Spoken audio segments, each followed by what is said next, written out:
എല്ലാവർക്കും നമസ്കാരം. ഇന്ന് നമ്മൾ നാടൻ സ്റ്റൈലുള്ള ഒരു ഊണിൻ്റെ കുറച്ച് റെസിപ്പികളുമായിട്ടാണ് വന്നിട്ടുള്ളത്. വളരെ ടേസ്റ്റി ആയിട്ടുള്ള ഊണാണ്. അപ്പം അധികം താമസിയാതെ റെസിപ്പിയിലേക്ക് പോകാം. ആദ്യം തന്നെ നമ്മൾ തയ്യാറാക്കുന്നത് ഒരു അവിയലാണ്. അവിയലിൻ്റെ റെസിപ്പി ഒരുപാട് നമ്മൾ അപ്ലോഡ് ചെയ്തിട്ടുണ്ട്. ഇത് നമ്മളിന്ന് തയ്യാറാക്കുന്നത് പാക്കറ്റിൽ ഫ്രോസണായിട്ട് കിട്ടിയ അവിയലിൻ്റെ മിക്സ് വെച്ചിട്ടാണ്. വളരെ സിമ്പിളായിട്ട് ചെയ്യാൻ പറ്റുന്ന ഒരു റെസിപ്പിയാണ്. അപ്പോൾ ഇവിടെ ഞാൻ ആദ്യമായിട്ടാണ് ഇങ്ങനെ ഫ്രോസൺ പാക്കറ്റ് വാങ്ങിക്കുന്നത്. അപ്പോൾ ഇതിൽ ക്യാരറ്റ്, ചേന, ബീൻസ്, പടവലങ്ങ, അതുപോലെ വെള്ളരിക്ക, അങ്ങനെയുള്ള കുറച്ച് പച്ചക്കറികളാണുള്ളത്. അതുപോലെ തന്നെ മുരിങ്ങയ്ക്ക, പിന്നെ ഒരു പാക്കറ്റിൽ കറിവേപ്പില, പച്ചമുളക്, ഒരു അല്ലി വെളുത്തുള്ളി, ഇത്രയും സെപ്പറേറ്റ് ആയിട്ട് വെച്ചിട്ടുണ്ടായിരുന്നു. അപ്പോൾ അത് ഞാനിതിൽ ഇപ്പോൾ ഇടുന്നില്ല. അപ്പോൾ ആദ്യം തന്നെ ഈ പച്ചക്കറി കുറച്ച് വെള്ളം ഒഴിക്കുക. ഒരു 1/4 കപ്പോളം വെള്ളം വേണ്ട, അതിനേക്കാട്ടിലും കുറച്ച് മതി. ഇതിലേക്ക് കുറച്ച് ഉപ്പും അതുപോലെ തന്നെ കുറച്ച് മഞ്ഞൾപ്പൊടിയും ഒരു നുള്ള് മുളക് പൊടിയും കൂടി ഇട്ടിട്ട് ആദ്യം തന്നെ നമുക്കിതൊന്ന് വേവിച്ചെടുക്കാം. ഒരു നുള്ളു മുളക് പൊടി ഇടുമ്പോൾ അവിയലിൻ്റെ കളറൊന്ന് നല്ലൊരു കളർ കിട്ടാൻ വേണ്ടിയിട്ടാണ്. ചെറുതീലിട്ട് അടച്ച് വെച്ച് നമുക്കിത് വേവിക്കാം. വെള്ളം ഒരുപാട് കൂടണ്ട. ഇനി ഇതിലേക്കൊരു 1/4 മുറി തേങ്ങ ചെരുകിയതിലേക്ക് ഒരു 1/4 ടീസ്പൂൺ ചെറിയ ജീരകമാണ്, അതുപോലെ തന്നെ ചെറിയ ഉള്ളി, പിന്നെ 3 പച്ചമുളക്, അല്ലാന്നുണ്ടെങ്കിൽ എരിവിന് ആവശ്യമായിട്ടുള്ള പച്ചമുളക്, പിന്നെ ഒരു നുള്ളു മഞ്ഞൾപ്പൊടിയും കൂടെ ഞാൻ ഇട്ട് കൊടുക്കുന്നുണ്ട്. ഒന്ന് ചതച്ചെടുക്കുക, ഒരുപാട് അരക്കരുത്, മിക്സിയിലിട്ടൊന്ന് പൾസ് ചെയ്തെടുക്കുക. ഇതേ സമയം നമ്മുടെ കഷ്ണങ്ങളൊക്കെ നന്നായിട്ട് വെന്ത് വന്നിട്ടുണ്ട്. ഇതിലേക്ക് നമ്മൾ ചതച്ച് വെച്ചിരിക്കുന്ന അരപ്പ് ഒന്ന് അരത്തി കൊടുക്കാം. അരപ്പിട്ടിട്ട് ഇളക്കണ്ട. ഇതിന് മുകളിലായിട്ട് ഒരു 2 ടേബിൾ സ്പൂൺ തൈരും കൂടെ ഒഴിച്ചിട്ട് ഇതൊന്ന് അടച്ച് വെച്ച് വേവിക്കാം. കുറച്ച് കഴിയുമ്പോഴത്തേക്ക് ആ അരപ്പിലേക്ക് ആവിയൊക്കെ കയറിയിട്ട് നന്നായിട്ട് അതിൻ്റെ പച്ചമണമൊക്കെ മാറി വരും. ആ ഒരു സമയം നമുക്ക് ഇതിലേക്ക് 1 ടീസ്പൂൺ വെളിച്ചെണ്ണ കൂടി ചേർത്തിട്ട് നന്നായിട്ടൊന്ന് മിക്സ് ചെയ്തെടുക്കാം. അപ്പോൾ ഈ അവിയൽ കഷ്ണങ്ങളിലെ വെള്ളമൊക്കെ നല്ല ഡ്രൈ ആയിട്ടുള്ള ഒരു അവിയലാണ്. അവസാനം കുറച്ച് കറിവേപ്പില ഒന്ന് പിച്ചിട്ട് ഇട്ട് കൊടുക്കാം. അപ്പോൾ വളരെ ടേസ്റ്റി ആയിട്ടുള്ള അവിയൽ ഇവിടെ റെഡി ആയിട്ടുണ്ട്. ഇനി നമ്മൾ തയ്യാറാക്കാൻ പോകുന്ന ഒരു മെഴുക്ക് പുരട്ടിയാണ്. നമ്മളിന്ന് തയ്യാറാക്കുന്നത് വെണ്ടയ്ക്ക വെച്ചിട്ടുള്ള ഒരു മെഴുക്ക് പുരട്ടിയാണ്. അപ്പോൾ മെഴുക്ക് പുരട്ടി ആയാലും തോരനായാലും വെണ്ടയ്ക്ക നന്നായിട്ട് കഴുകിയിട്ട് ഒട്ടും തന്നെ വെള്ളമയം ഇല്ലാതെ നന്നായിട്ട് തുടച്ചെടുക്കുക. എന്നിട്ട് വേണം അരിയാനായിട്ട്. അല്ലാന്നുണ്ടെങ്കിൽ വെണ്ടയ്ക്കയിൽ ഒരു വഴുവഴുപ്പ് വരും. അപ്പം ഡ്രൈ ആയിട്ട് കിട്ടും നമ്മളിങ്ങനെ ചെയ്യുകയാണെന്നുണ്ടെങ്കിൽ. നമ്മളിവിടെ വട്ടത്തിലരിഞ്ഞിട്ടുള്ളൊരു മെഴുക്ക് പുരട്ടിയാണ്. 2 രീതിയിൽ മെഴുക്ക് പുരട്ടി വെക്കാൻ വെണ്ടയ്ക്ക. നമ്മൾ ഇന്ന് ചെയ്യുന്നത് വട്ടത്തിലരിഞ്ഞ് ഉള്ളൊരു മെഴുക്ക് പുരട്ടിയാണ്. എണ്ണ ചൂടായി വന്നപ്പോഴത്തേക്ക് 2 അല്ലി വെളുത്തുള്ളി ചതച്ചതും അതുപോലെ 1/4 ടീസ്പൂൺ മഞ്ഞൾപ്പൊടി, 1/4 ടീസ്പൂൺ മുളക് പൊടി ഇട്ട് നന്നായിട്ട് അതിൻ്റെ പച്ചമണം ഒന്ന് മാറ്റിയെടുക്കുക. ഇതിലേക്ക് ആവശ്യത്തിനുള്ള ഉപ്പും ചേർത്ത് കൊടുക്കുക. ഇനി നമ്മളിതിലേക്ക് ഒരു സവാള പൊടിയായിട്ട് അരിഞ്ഞതും 2-3 പച്ചമുളകും കൂടി ഇട്ടിട്ട് നന്നായിട്ടൊന്ന് വഴറ്റുക. ഒന്ന് വഴണ്ട് വന്നു കഴിഞ്ഞാൽ നമുക്കിതിലേക്ക് അരിഞ്ഞു വെച്ചിരിക്കുന്ന വെണ്ടയ്ക്ക ചേർക്കാം. ഉള്ളി അങ്ങ് ഒരുപാട് മൂത്തൊന്നും വരണ്ട, ജസ്റ്റ് ഒന്ന് വാടി വന്നാൽ മതി. വെണ്ടയ്ക്കയും കൂടെ ചേർത്തിട്ട് നന്നായിട്ട് മിക്സ് ചെയ്തിട്ട് ഇത് അടച്ച് വെച്ച് നമുക്കൊന്ന് വേവിച്ചെടുക്കാം. ഇതിലേക്ക് വെള്ളമൊന്നും ചേർക്കേണ്ട ആവശ്യമില്ല. അടച്ച് വെക്കുമ്പോഴത്തേക്ക് തന്നെ അത് വെന്ത് കിട്ടും. നന്നായിട്ട് വേവിച്ചിട്ട് ഡ്രൈ ആക്കി എടുക്കാം. ഇനി നമ്മൾ തയ്യാറാക്കാൻ പോകുന്നത് ഒരു സോയ ചങ്ക്സിൻ്റെ ഒരു അടിപൊളി മസാലയാണ്. അതിന് വേണ്ടിയിട്ട് ഒരു ചെറിയ കഷ്ണം ഇഞ്ചി, 3-4 അല്ലി വെളുത്തുള്ളിയും ചതച്ച് ഇട്ട് കൊടുത്തിട്ടുണ്ട്. കുറച്ച് കറിവേപ്പില, അതുപോലെ തന്നെ എരിവിന് ആവശ്യമായിട്ടുള്ള പച്ചമുളക്, ഇതെല്ലാം കൂടി നന്നായിട്ടൊന്ന് വഴറ്റിയെടുക്കാം.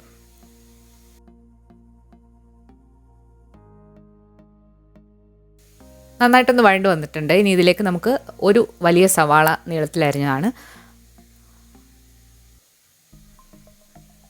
അതുപോലെ കുറച്ച് ഉപ്പും കൂടെ ചേർത്തിട്ട് സവാള നന്നായിട്ടൊന്ന് വഴറ്റിയെടുക്കാം. സവാള നന്നായിട്ട് വാടി വന്നിട്ടുണ്ട്. ഇനി ഇതിലേക്ക് ഒരു 1/4 ടീസ്പൂൺ മഞ്ഞൾപ്പൊടി, ഒരു 1.5 ടീസ്പൂൺ കാശ്മീരി മുളക് പൊടി, എരിവിനനുസരിച്ചിട്ട് നിങ്ങൾക്ക് ചേർക്കാവുന്നതാണ്. ഇനി ഒരു 1.5 ടീസ്പൂൺ മല്ലിപ്പൊടി, അതുപോലെ തന്നെ കുറച്ച് ഗരം മസാല, പിന്നെ ആവശ്യത്തിനുള്ള കുരുമുളക് പൊടി, ഇത്രയും കൂടി ഇട്ടിട്ട് നമുക്കിതൊന്ന് വഴറ്റിയെടുക്കാം. പച്ചമണം നന്നായിട്ട് മാറണം. എന്നിട്ട് മാത്രമേ നമുക്ക് ഇതിലേക്ക് തക്കാളി ചേർക്കാവുള്ളൂ. ഒരു ചെറിയൊരു തക്കാളി പൊടിയായിട്ട് അരിഞ്ഞാണ് നമ്മൾ ചേർക്കുന്നത്. തക്കാളിയും കൂടെ ചേർത്തിട്ട് നന്നായിട്ട് വഴറ്റിയെടുക്കുക. അതിനുശേഷം ഈ തക്കാളി നന്നായിട്ട് വെന്ത് വരുന്നവരെ ഒന്ന് അടച്ച് വെച്ച് നമുക്ക് വേവിക്കാം.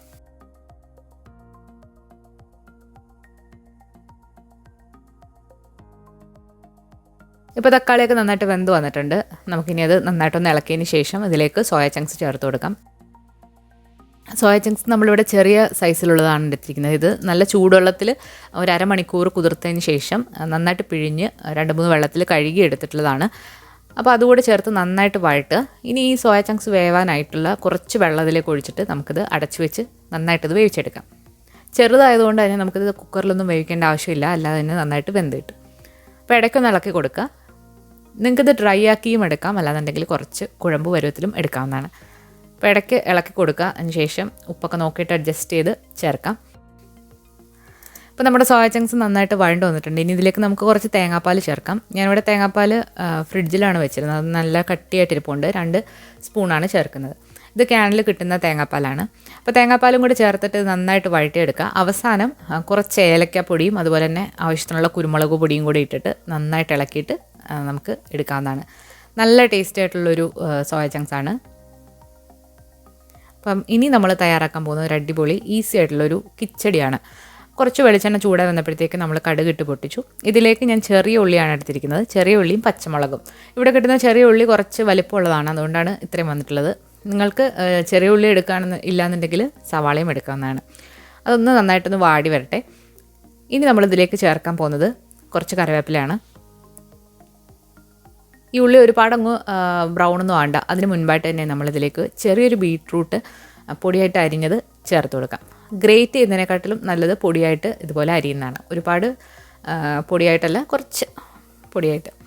ബീട്രൂട്ട് കൂടെ ചേർത്ത് കൊടുത്തിട്ട് കുറച്ച് ഉപ്പും കൂടി ഇട്ട് നമുക്ക് നന്നായിട്ടൊന്ന് വഴറ്റിയെടുക്കാം.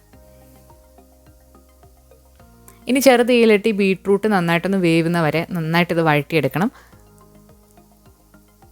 അപ്പോൾ നമ്മുടെ ബീട്രൂട്ട് ഏകദേശം ഇവിടെ വെന്ത് വാടി വന്നിട്ടുണ്ട്. നമുക്കിനി ഒരു പാത്രത്തിലേക്ക് കുറച്ച് തൈര് ചേർക്കാം. ഇതൊരു വളരെ സിമ്പിളായിട്ട് ചെയ്യാൻ പറ്റുന്ന ഒരു റെസിപ്പിയാണ്. അതുപോലെ തന്നെ തൈരിലേക്ക് ആവശ്യമായിട്ടുള്ള ഒരു നുള്ളു ഉപ്പും കൂടെ ചേർത്തിട്ട് നമ്മൾ വഴറ്റി വെച്ചിരിക്കുന്ന ബീട്രൂട്ട് ഇതിലേക്ക് ഇട്ടിട്ട് ഇളക്കി കൊടുക്കുക. അപ്പോൾ ബീട്രൂട്ടിന് പകരം ഇങ്ങനെ നിങ്ങൾക്ക് വെണ്ടയ്ക്കയോ കോവയ്ക്കയോ പാവയ്ക്ക ഏത് വേണമെങ്കിലും ഇങ്ങനെ ചെയ്യാവുന്നതാണ്. അടിപൊളി ടേസ്റ്റാണ് ഇങ്ങനെ ചെയ്യുമ്പോൾ. അപ്പോൾ ഇതിൽ തേങ്ങ ഒന്നും ചേർക്കാതെ വളരെ സിമ്പിളായിട്ട് ചെയ്യാൻ പറ്റുന്ന ഒരു അടിപൊളി കറിയാണ്. അപ്പോൾ ബീട്രൂട്ട് കിച്ചടി ഇവിടെ റെഡി ആയിട്ടുണ്ട്. നല്ല ടേസ്റ്റ് ആയിട്ടുള്ള ഒരു കറിയാണ്. വളരെ സിമ്പിളുമാണ് തയ്യാറാക്കിയെടുക്കാനായിട്ട്. ഇനി അവസാനമായിട്ട് നമ്മൾ ഒരു ചമ്മന്തിയാണ് അരയ്ക്കുന്നത്. ചമ്മന്തി എന്ന് പറയുമ്പോൾ നമ്മൾ ഇന്ന് ചെയ്യുന്നത് ഉണക്കക്കൊഞ്ച് വെച്ചിട്ടുള്ളൊരു അടിപൊളി ചമ്മന്തിയാണ്. വെജിറ്റേറിയൻസ് ആണെന്നുണ്ടെങ്കിൽ ഉണക്കക്കൊഞ്ച് സ്കിപ്പ് ചെയ്തിട്ട് നിങ്ങൾക്ക് ബാക്കിയെല്ലാം അതേപോലെ ചെയ്യാവുന്നതാണ്. അപ്പോൾ നമ്മളിവിടെ 3-4 കാശ്മീരി മുളകാണ്. ഇത് ഒന്ന് വറുത്തെടുക്കാം. അപ്പോൾ ചുടാൻ നിങ്ങൾക്ക് പറ്റുമെന്നുണ്ടെങ്കിൽ ചുട്ടും എടുക്കാവുന്നതാണ്. നമ്മളിവിടെ എണ്ണയില്ലാതെ ഒരു പാനിലിട്ട് ഒന്ന് ഡ്രൈ റോസ്റ്റ് ചെയ്താണ് എടുക്കുന്നത്. ഒരു 1/4 മുറി തേങ്ങ ചിരകിയതിലേക്ക് 2-3-4 ചെറിയ ഉള്ളി ചേർക്കാം. അതിലേക്ക് നമ്മൾ വറുത്ത് വെച്ചിരിക്കുന്ന മുളക്, ഇതുപോലെ പുളിക്ക് വേണ്ടിയിട്ട് നിങ്ങൾക്ക് പിഴുപുളി എടുക്കാം, അല്ലാന്നുണ്ടെങ്കിൽ മാങ്ങയും എടുക്കാവുന്നതാണ്. ആവശ്യത്തിനുള്ള ഉപ്പ് ചേർക്കാം. നമ്മളിവിടെ പുളിക്കായിട്ട് വാളൻപുളിയാണ് എടുത്തിരിക്കുന്നത്. പകരം നിങ്ങൾക്ക് മാങ്ങയുടെ കഷ്ണങ്ങളും ചേർക്കാവുന്നതാണ്. ഇതിലൊരു ചെറിയ കഷ്ണം ഇഞ്ചി ഉണ്ടെങ്കിൽ ഇഞ്ചിയും ചേർക്കാം. പിന്നെ വേണ്ടത് ഉണക്കക്കൊഞ്ചാണ്. ഇത് നന്നായിട്ട് വൃത്തിയാക്കിയിട്ട് നന്നായിട്ട് കഴുകി 3-4 വെള്ളത്തിൽ കഴുകി എടുത്തിട്ടുള്ളതാണ്. ഇത് കുറച്ച് മതി. ഇനി നമ്മളിതിലേക്ക് ചേർക്കുന്നത് കറിവേപ്പിലയാണ്. കറിവേപ്പില ചമ്മന്തിയിൽ ഒന്ന് ക്രഷ് ചെയ്ത് ചേർക്കുകയാണെന്നുണ്ടെങ്കിൽ നല്ല ടേസ്റ്റാണ്. ഇത് മിക്സിയിലിട്ട് ഒന്ന് പൾസ് ചെയ്തെടുക്കുക. അപ്പോൾ നമ്മുടെ ചമ്മന്തി ഇവിടെ റെഡി ആയിട്ടുണ്ട്. അപ്പോൾ ഇനി ആ ഉപ്പും അതെല്ലാം ഒന്ന് നന്നായിട്ട് പിടിക്കാൻ വേണ്ടിയിട്ട് കൈവച്ചുകൂടെ ഒന്ന് നന്നായിട്ടൊന്ന് മിക്സ് ചെയ്തെടുക്കുക. അപ്പോൾ വളരെ ടേസ്റ്റി ആയിട്ടുള്ള ഉണക്കക്കൊഞ്ച് ചമ്മന്തി ഇവിടെ റെഡി ആയിട്ടുണ്ട്. അപ്പോൾ നമ്മുടെ ഊണിന് വേണ്ടിയിട്ടുള്ള എല്ലാ ഐറ്റംസും റെഡി ആയിട്ടുണ്ട്. നമുക്കിനി ഒരു പ്ലേറ്റിലേക്ക് സെർവ് ചെയ്യാം. അപ്പോൾ നമ്മളിവിടെ എടുത്തിരിക്കുന്ന ചോറ് മട്ടേരിയാണ്. അപ്പോൾ ഞാനിവിടെ യൂസ് ചെയ്യുന്നത് ഡബിൾ ഹോഴ്സിൻ്റെ വടി മട്ട എന്ന് പറഞ്ഞിട്ടുള്ള അരിയാണ്. കുറച്ച് പേര് ചോദിച്ചിട്ടുണ്ടായിരുന്നു. അപ്പോൾ ഈ റൈസ് കുക്ക് ചെയ്യുന്നത് നിങ്ങൾക്ക് കാണുന്നുണ്ടെങ്കിൽ വീഡിയോയുടെ താഴെ കമൻറ്റ് ചെയ്യുക. ഞാൻ ഒരുപാട് വീഡിയോയിൽ കാണിച്ചിട്ടുണ്ട്, എങ്കിലും സെപ്പറേറ്റ് ആയിട്ടൊരു വീഡിയോ നമ്മൾ ഇട്ടിട്ടില്ല. അപ്പോൾ അങ്ങനെ കാണാൻ താല്പര്യമുണ്ടെങ്കിൽ തീർച്ചയായിട്ടും വീഡിയോയുടെ താഴെ കമൻറ്റ് ചെയ്യാം. അതുപോലെ ഇതുപോലെ കൂടുതൽ റെസിപ്പീസ് നിങ്ങൾക്ക് കാണാൻ താല്പര്യമുണ്ടെങ്കിലും വീഡിയോയുടെ താഴെ കമൻറ്റ് ചെയ്യുക. അപ്പോൾ പുതിയൊരു റെസിപ്പി വീഡിയോ ആയിട്ട് നമുക്ക് വീണ്ടും കാണാം. താങ്ക്